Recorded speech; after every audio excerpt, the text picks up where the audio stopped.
It's been a long time na hindi ako nakapag-upload ng video, but for today, yes, mag-upload po tayo and I'm going to share my experience with RCBC JCB Classic credit card. So, I've been using it for over 4 years. Yes, 4 years now to be exact. Alright, so just a quick background though. 4 years ko na ginagamit tong RCBC JCB Classic Credit Card. And isi-share ko today yung mga nagustuhan ko, yung mga ayaw ko, yung mga features, benefits na yun lang mga ginagamit ko. Kasi hindi ko naman nagagamit yung ibang features niya or benefits. But ito lang is for my personal experience and I just wanted to share with you kasi nga magpa 5 years na siya. So, usually, yung mga credit cards, after 5 years, they will need a replacement or you will have to replace yung card. So, iniisip ko kung i-replace ko pa ba tong card and I will continue with it or i-close ko na siya. So, yeah. Let me know. So, yung first ko na review is yung credit limit increase. So, with this RCBC na credit card, after 4 years of using it, ngayon lang siya nag-increase. Like last month lang talaga. So, it's a bit slow compared sa ibang banks. Kasi yung ibang credit cards ko, nag-increase sila like after 1 year or every year sila nag-increase. And automatic na. I didn't have to apply for credit limit increase. But with this RCBC, nag-automatic din siya. Pero yun nga lang, after 4 years mo ginagamit. So, medyo matagal siya compared to the other banks. But not bad na din. At least nag-increase naman kahit papano. And if you want to know magkano yung in-increase, so double lang ng current credit limit, dinoble lang yun. So yung next naman na nagustuhan ko sa RCBC is yung customer service nila. Kasi recently, like 2 months ago, I think it was April or May of 2024, nag-release sila ng bagong application and then for that application, I have to download it at para makapag-login ako, kailangan mag-send ng one-time PIN dun sa number na naka-register sa account ko. And currently, I don't have access to that number so kailangan kong i-change yung number ko. And then I tried it sa application pero hindi siya nag-change sa application. I don't know for what reason. Siguro may technical issues sila on their end, but nag-reach out ako sa RCBC customer support via email and na-update naman nila yung number ko within a week yata or within less than 2 weeks which is okay kasi hindi naman ganun ka-urgent na kailangan ko yung support nila. But if it's an urgent matter, siguro I could call them kasi may phone number sila at the same time email na available sa support site. So that's it. Yun ang gusto ko about RCBC. Responsive yung customer service and also pwedeng mag-update ng phone number or like personal details via the email only. Kasi I had a really bad experience with BPI. Ayaw nila mag-update. Hindi sila pwedeng mag-update unless pupunta ka sa branch. Which is, hindi applicable yun pag wala ka sa Pilipinas. So it's not like uwi ka lang para mag-update ng phone number. For what? But anyway, in general, gusto ko yung support ng RCBC, yung customer service nila kasi responsive. So via email, magre-respond sila like 2 to 3 days, which is standard lang or normal lang.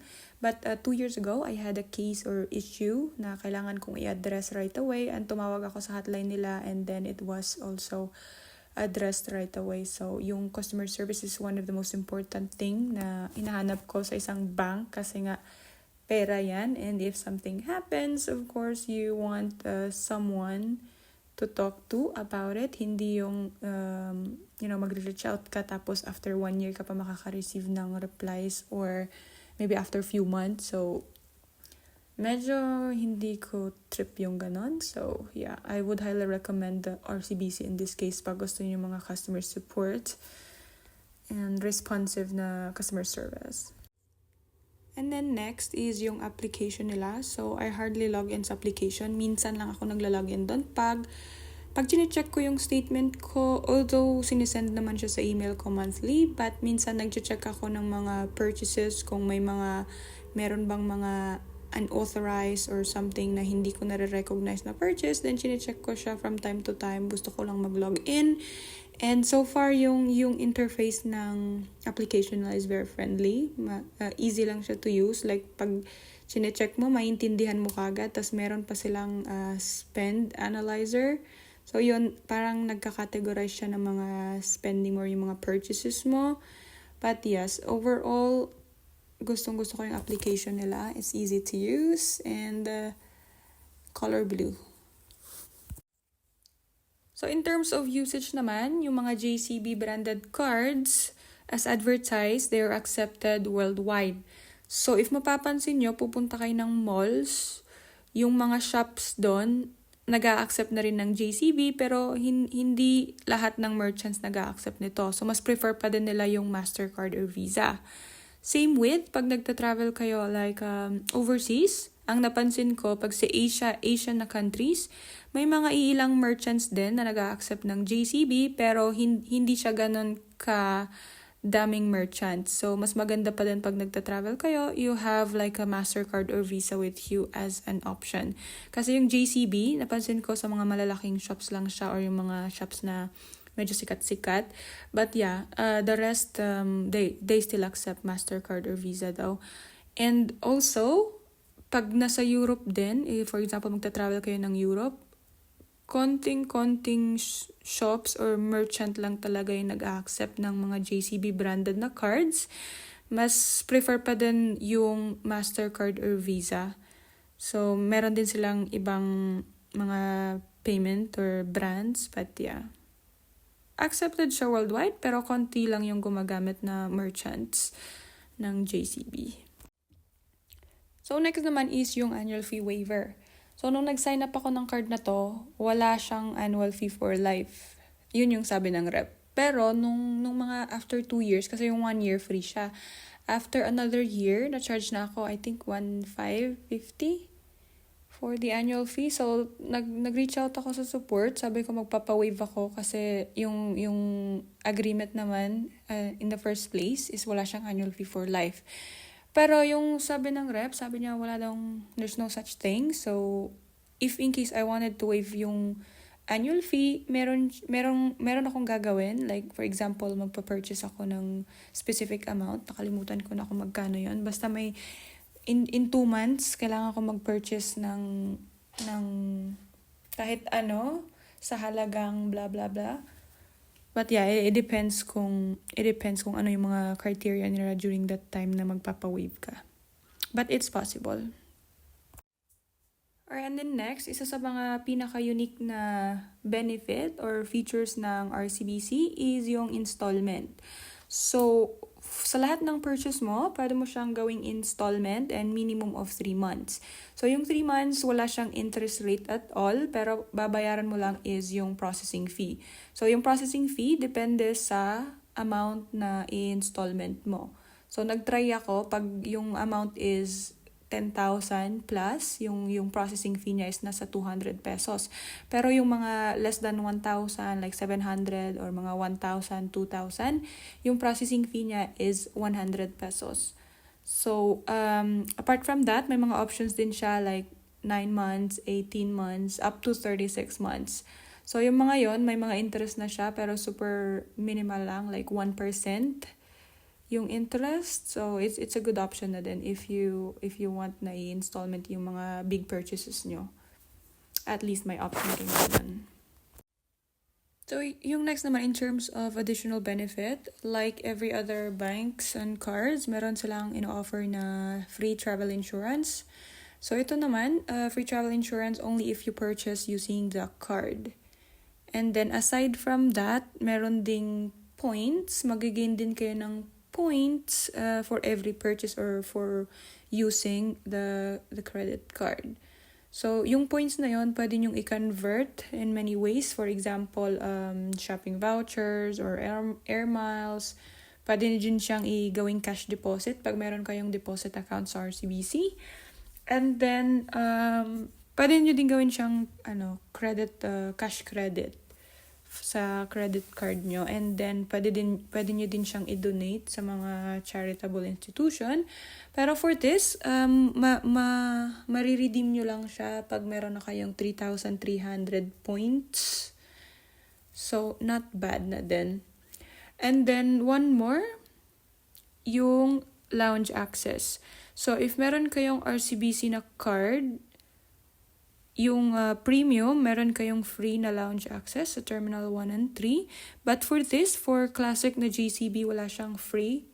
Kailangan nyo magbayad ng $25 for one person if gusto nyong i-utilize yung lounge access. So, yun lang. Not bad, but yeah. Those are additional na gusto ko about this card. And then, may additional pa pala yung balance conversion. So, for example, sobrang laki na nung balance nyo at hindi nyo na siya kayang bayaran in one go. You have an option then to convert it into installment. Of course, subject for interest din. Pero minimal lang yung interest. Hindi ko siya na-try, pero chinek ko yung website and about their terms and rates. So, pag 3 months, nasa 1% lang siya add-on rate per month. So, 3 months, 6, and until 36 months, 1% add-on rates. So, for this, tawagan nyo lang yung hotline and then they will guide you to make a flexible installment para sa card balance nyo.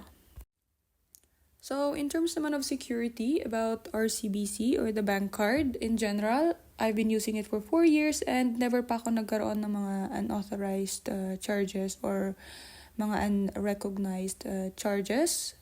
So, kasi before I had an experience with other banks and nakailang replace yata ako ng card kasi nga laging binablock yung card ko kasi may mga gumagamit nun na hindi ko naman alam kung sino. But with RCBC, never ko pang na-experience yan. So for me, it's very secured and maganda din yung application nila. Like, natatrack niyo real time yung mga purchases and yung mga usage ng card. So, mas madali siyang i-manage for me. And one thing pala, yung service fee for foreign currency transaction. So, ito pag nag-purchase kayo ng ibang currencies, like if ginamit nyo sa overseas or nag-purchase kayo online, tapos ibang currency, it will incur some fees or service fees charges ng banks. And for RCBC, it's 3.5%. Hindi naman siya nalalayo sa ibang banks. So, yung ibang banks may 3%, meron namang ibang 2%, and may 1.5%. But for RCBC, 3.5%. Yun lang. So, in conclusion, 4 years ko siyang ginamit and within that 4 years, magda-decide na ako if i-close ko pa ba siya. Pero kung para sa akin, kung nasa Pilipinas ako, I think I would still keep it kasi nagagamit ko siya. Madaming mga merchants doon na nag-accept ng JCB. But right now, wala kasi ako sa Pilipinas. So, hindi ko siya ganun kagamit na gamit. So, ang usage niya lang sa akin is like siguro 10% or 5% lang. So, parang nagbabayad lang ako ng annual fee sa ngayon. Tapos, hindi ko naman siya masyadong nagagamit. But yeah, maganda siyang card and I like the application as well. Pati yung mga statement, security, stuff like that. Pero hindi ko lang talaga siya nagagamit right now. Kaya I prefer to close it within this year or next year pag nag 5 years na siya tapos may expire na yung card, hindi ko na siya i-renew. Tapos i-close ko na lang siya. But yes, thank you so much for listening. And kung may mga comments kayo, questions, or anything, post nyo lang down the comment box and sasagutin ko yan, babalikan ko kayo whenever I have time. Bye-bye!